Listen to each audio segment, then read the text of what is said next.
چار مسائل، یہاں سے کتاب کا متن شروع ہوتا ہے۔ اللہ تعالیٰ آپ پر رحم فرمائے، یہ بات جان لے کہ ہم پر چار مسائل کا علم حاصل کرنا واجب ہے۔ اول، علم جو کہ اللہ تعالیٰ کی، اس کے نبی صلی اللہ علیہ وسلم کی اور دین اسلام کی معرفت ہے دلائل کے ساتھ۔ دوم، اس پر عمل کرنا۔ سوم، اس کی جانب دعوت دینا۔ چہارم، اس راہ میں آنے والی تکالیف پر صبر کرنا۔ ان چار مسائل کی دلیل، اس کی دلیل فرمان الہی ہے، وَالْعَصْرِ إِنَّ الْإِنسَانَ لَفِي خُسْرٍ إِلَّا الَّذِينَ آمَنُوا وَعَمِلُوا الصَّالِحَاتِ وَتَوَاصَوْا بِالْحَقِّ وَتَوَاصَوْا بِالصَّبْرِ۔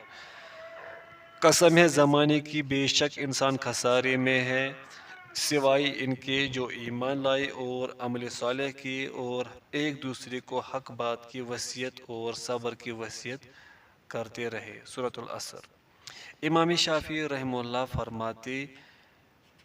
فرماتے ہیں، اگر اللہ تعالیٰ اپنی مخلوق پر اس صورت کے علاوہ کوئی حجت نازل نہ فرماتا تو بھی یہ کافی ہو جاتی۔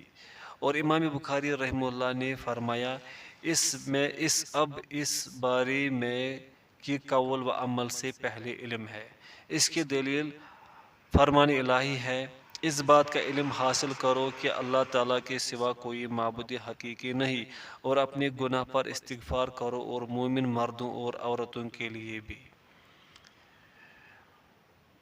پس اللہ تعالیٰ نے قول و عمل سے پہلے علم سے آغاز فرمایا۔ سماحت الشیخ عبدالعزیز بن عبداللہ بن باز رحمہ اللہ اس کی شرح فرماتے ہیں، یہ وہ مسائل ہیں کہ جن کا علم حاصل کرنا ہر مومن مرد اور عورت، خواہ وہ چھوٹا ہو یا بڑا، پر واجب ہے۔ پوائنٹ فرسٹ، پہلا مسئلہ علم ہے، پس ایک انسان پر واجب ہے کہ وہ علم حاصل کرے اور بصیرت حاصل کرے تاکہ وہ ایک وضاحت پر قائم ہو اور اللہ سبحانہ وتعالیٰ کے دین کی معرفت حاصل کرے، وہ دین کے جس کے لیے اللہ سبحانہ وتعالیٰ نے اپنی مخلوقات کو پیدا فرمایا، اس دین کی معرفت کے جس کے لیے اسے پیدا کیا گیا۔ اور یہ علم کیا ہے؟ وہ اللہ تعالیٰ کی معرفت، اس کے نبی کی معرفت اور دین اسلام کی معرفت ہے دلائل کے ساتھ۔ یہ سب سے پہلی چیز ہے کہ انسان اور بندے کو بصیرت حاصل ہو کہ من ہوا ربہ، اس کا رب کون ہے۔ پس اسے اس بات کی معرفت حاصل ہو کہ بلا شبہ اس کا رب اس کا خالق ہے، جس نے اسے پیدا کیا، اسے رزق دیا اور اپنی نعمتیں اس پر نچھاور کی، اور اس سے پہلے کے لوگوں کو بھی اس نے پیدا کیا اور بعد کے لوگوں کو بھی وہی پیدا فرمائے گا۔ وہی رب العالمین ہے اور وہ معبود حقیقی ہے کہ جس کے سوا کوئی عبادت کے لائق کبھی بھی نہیں ہو سکتا، نہ ہی کوئی مقرب فرشتہ اور نہ بھیجا گیا رسول، نہ جن، نہ انس، نہ صنم بت، نہ ہی اس کے علاوہ کوئی چیز، بلکہ عبادت اس اکیلے اللہ سبحانہ وتعالیٰ کا حق ہے، اور وہ معبود حقیقی ہے سبحانہ وتعالیٰ۔ وہ اکیلا اس بات کا مستحق ہے کہ اس کی عبادت کی جائے، وہ رب العالمین ہے، وہ آپ کا رب ہے، آپ کا خالق ہے، آپ کا الہ یعنی معبود حقیقی ہے سبحانہ وتعالیٰ۔ لہٰذا اس پہلے مسئلے کو سمجھے، اور وہ یہ ہے کہ آپ اس بات کی معرفت حاصل کریں کہ آپ کا رب کون ہے، آپ کا نبی کون ہے، آپ کا دین کیا ہے دلائل کے ساتھ۔ قال اللہ و قال الرسول، جو اللہ تعالیٰ نے فرمایا اور اللہ تعالیٰ کے رسول صلی اللہ علیہ وسلم نے فرمایا کے ذریعے سے ان کا علم حاصل کرے، نہ کہ محض رائے سے یا فلاں اور فلاں کی قول سے، بلکہ دلائل کے ساتھ، آیات اور احادیث کے ساتھ۔ چنانچہ یہ وہ دین اسلام ہے جس کا آپ کو حکم دیا گیا ہے کہ اس میں آپ داخل ہوں اور اس کا التزام کریں، اور یہ وہ عبادت ہے جس کے تعلق سے اللہ سبحانہ وتعالیٰ نے فرمایا، نہیں میں نے پیدا کیا جنوں اور انسانوں کو لیکن محض اپنی عبادت کے لیے۔ سورۃ الذاریات آیت نمبر 56۔ اور یہ جو عبادت ہے یہی اسلام ہے، جو کہ اللہ اور اس کے رسول کی اطاعت ہے اور اللہ کے حکم پر قائم ہونا، اسے ادا کرنا، اور جو کچھ اللہ تعالیٰ نے حرام قرار دیا ہے اسے چھوڑنے کا نام اسلام ہے۔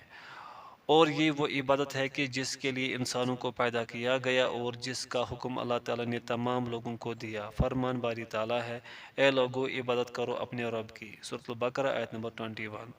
یعنی اس کی عبادت کرو، اس کے اوامر کی اطاعت کر کے، اس کی نواہی سے اجتناب کر کے، اس کے آگے اپنا سر تسلیم خم کر کے، اپنا چہرہ جھکا کر، اور عبادت اسی سبحانہ و تعالیٰ کے لیے مخصوص کرتے ہوئے، اور انہی میں سے یعنی انہی مسائل میں سے جو ہر مسلمان اور مومن مرد اور عورت کو سیکھنا اور اس کا علم حاصل کرنا واجب ہے۔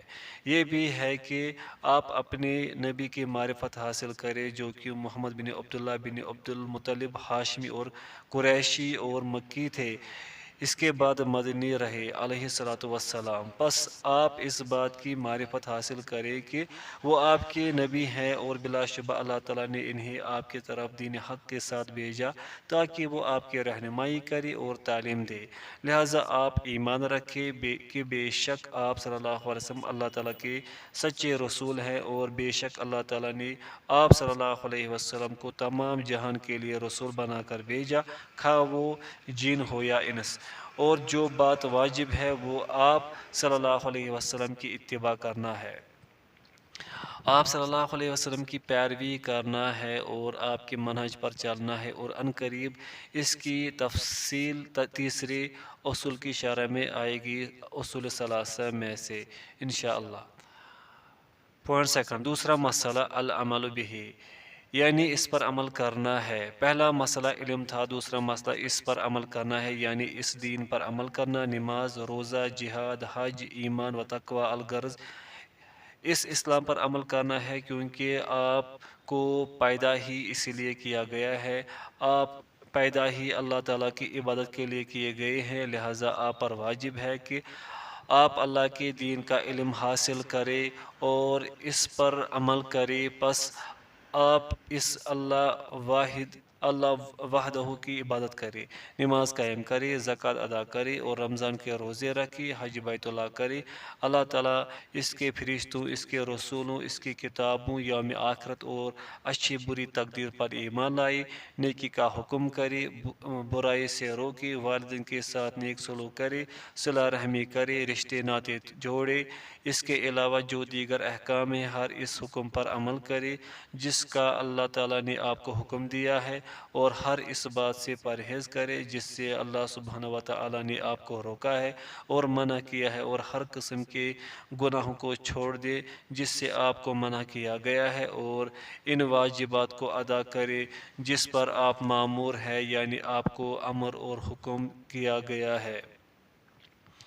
پوائنٹ تھرڈ، تیسری بات الدعوۃ الیہ ہے، اس کی طرف دعوت دینا، یعنی اس دین کی طرف آپ دعوت دیں، لوگوں کو نصیحت کرے کہ وہ اس دین پر استقامت رکھے اور انہیں رہنمائی کرے، نیکی کا حکم کرے، برائی سے روکے، یہ ہے دین اسلام کی طرف دعوت۔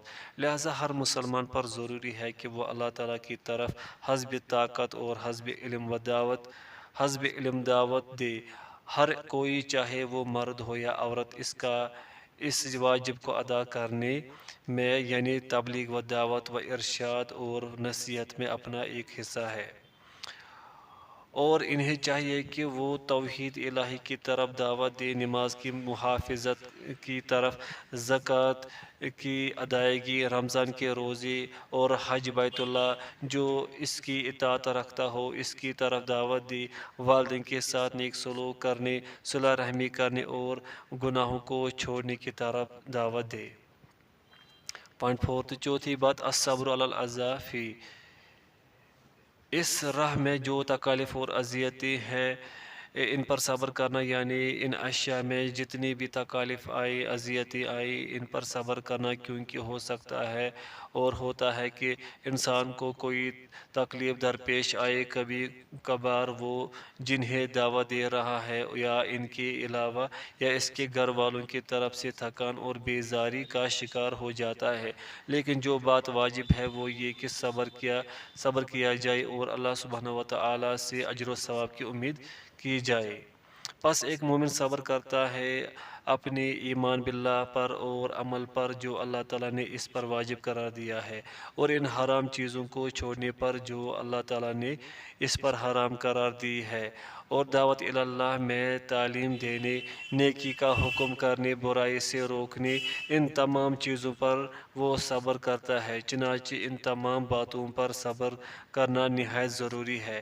یہ دین پورے کا پورا اس بات کا محتاج ہے کہ صبر کیا جائے، اللہ وحدہ کی طرف دعوت دینے میں صبر کیا جائے، نماز پڑھنے پر، زکوٰۃ دینے پر، روزے رکھنے پر، حج کرنے پر، نیکی کا حکم کرنے اور برائی سے روکنے پر، جو محارم ہے اور جو گناہ ہے ان سے بچنے پر صبر کیا جائے کہ آپ ڈرے اور خبردار رہے۔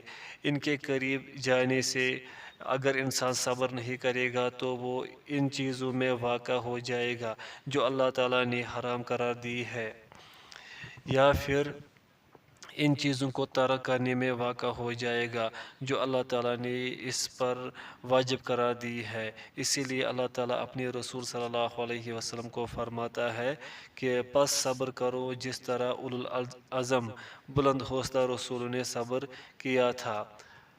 سورۃ الاحقاف آیت نمبر 35۔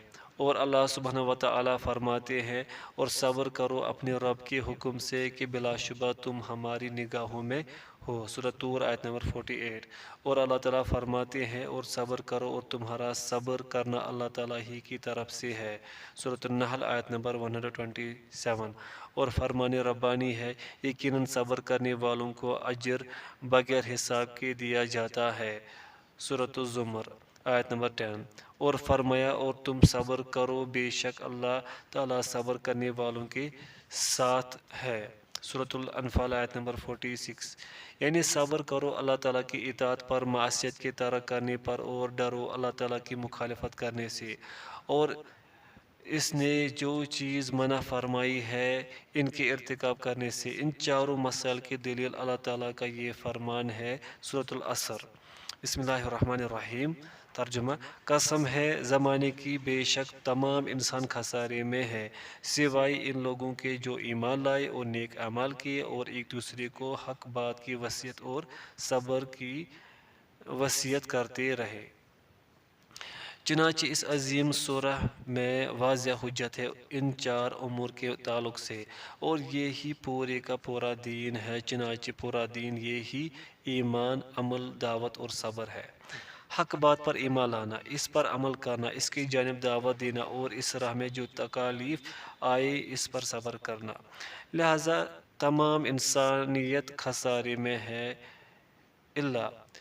یعنی الا الذین آمنوا وعملوا الصالحات وتواصوا بالحق وتواصوا بالصبر، یعنی اللہ تعالیٰ نے تمام بنی آدم کو خسارے میں قرار دیا، لیکن ان میں سے ان لوگوں کو مستثنی قرار دیا، یعنی تمام بنی آدم خسارے میں ہے اور ہلاکت کی راہ پر ہے سوائے ان کے جو ایمان لائے اور نیک اعمال کیے اور حق بات کی اور صبر کی، ایک دوسرے کو وصیت کی۔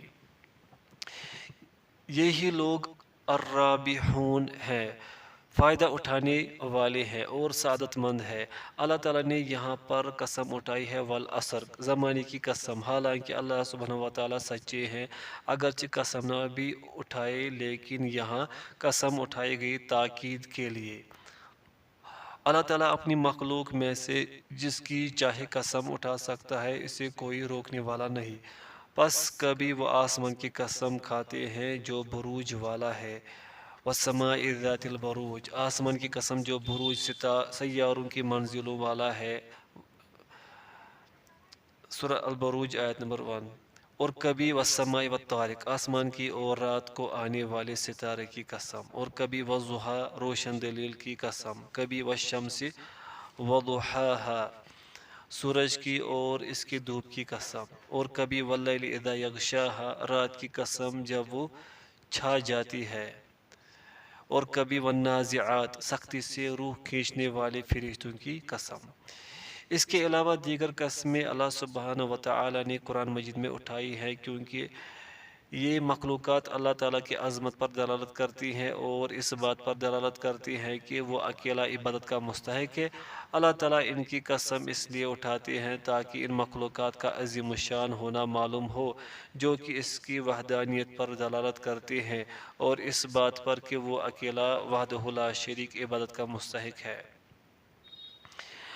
جبکہ جو مخلوق ہے ان کے لیے جائز نہیں کہ وہ اپنے رب کے سوا کسی کی قسم کھائے یا وہ کسی کے نام کا حلف اٹھائے۔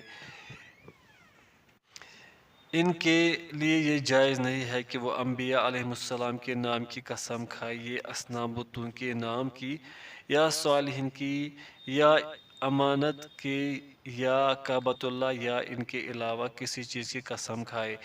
یہ بات ہر مسلمان پر واجب ہے، کیونکہ نبی کریم صلی اللہ علیہ وسلم نے فرمایا، جس نے قسم کھائی اللہ تعالیٰ کے سوا کسی چیز کی اس نے شرک کیا۔ حاشا، اس سے امام احمد نے صحیح اسناد کے ساتھ روایت فرمایا ہے۔ ابن عمر کی عن عمر رضی اللہ عنہ سے حدیث ہے۔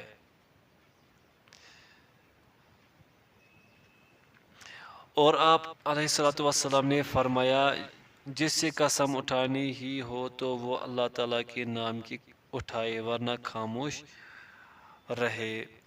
یہ متفق علیہ روایت ہے۔ ابن عمر رضی اللہ عنہما کی حدیث سے امام